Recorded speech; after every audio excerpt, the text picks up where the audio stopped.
Alors, parmi les questions qui sont posées, il y en a plusieurs sur le fait qu'une fois qu'on est élu et qu'on a sa place, entre guillemets, bien au chaud au conseil départemental, euh, comme si c'était des vacances, hein, d'être. Qu'est-ce qui prouve, qu'est-ce qui fait qu'on reste à l'écoute des citoyens? On a par exemple un jeune de Malakoff qui nous dit moi j'ai 18 ans et dans votre programme, qu'est-ce qui ferait changer ma vie? Qu'est-ce qui va changer mon quotidien?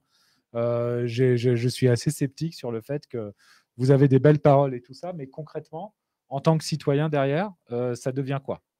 Euh, on a une page qui s'appelle Inventer une nouvelle dynamique citoyenne, qui, à mon avis, répond un peu à cette question. Donc, est-ce que Vincent ou Dominique, vous voulez parler un peu notamment du Conseil de la jeunesse?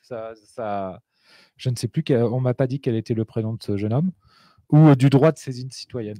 Bon, il y a deux questions, et la question dans son ensemble est absolument géniale. Déjà qu'un jeune, excusez-moi, de 18 ans s'implique et a envie de s'impliquer dans la vie publique, citoyenne, c'est suffisamment génial quelque part pour le citer, parce que il y en a quand même, il y a de moins en moins de personnes qui sont intéressées par cette implication-là.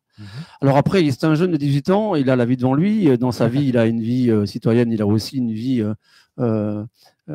d'étudiant. Et puis pour pouvoir effectivement se lancer dans la vie professionnelle après, suivant ce qu'il veut faire, et puis il aura largement le temps de pouvoir le préparer. Il y a deux, trois petits points qui sont intéressants par rapport à ça. Déjà, nous, on prévoit effectivement de faire un conseil de la jeunesse au niveau du département. C'est des exemples qui ont déjà été faits dans d'autres départements en France, même dans d'autres régions en France, un peu moins aujourd'hui, c'est souvent le cas.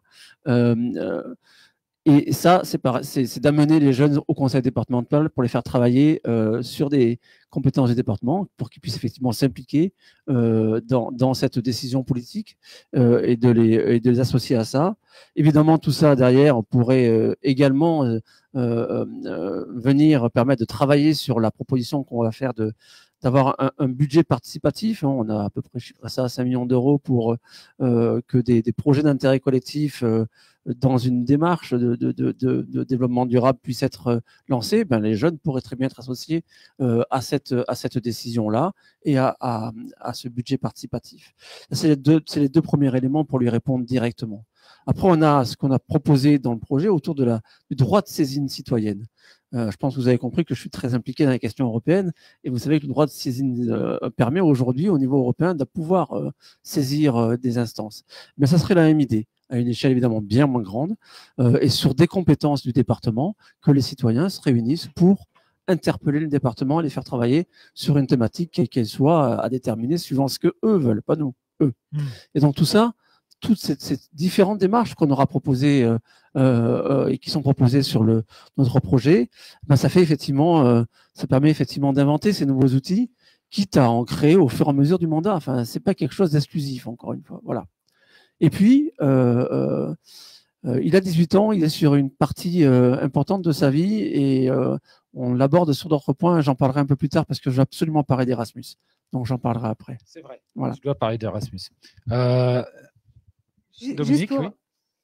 Un tout petit peu compléter, faut savoir que c'est dans notre manière de faire, Joachim et moi, de faire avec les gens. Joachim travaille dans l'éducation populaire. Moi, je travaille dans le milieu de la cohésion sociale. C'est-à-dire, c'est aussi un état d'esprit dans lequel nous sommes. Déjà, pour faire ce programme-là, comme on vous l'a dit tout à l'heure, on a énormément fait participer des associations et des collectifs de personnes. Donc, ça prend toujours plus de temps, mais c'est tellement plus enrichissant.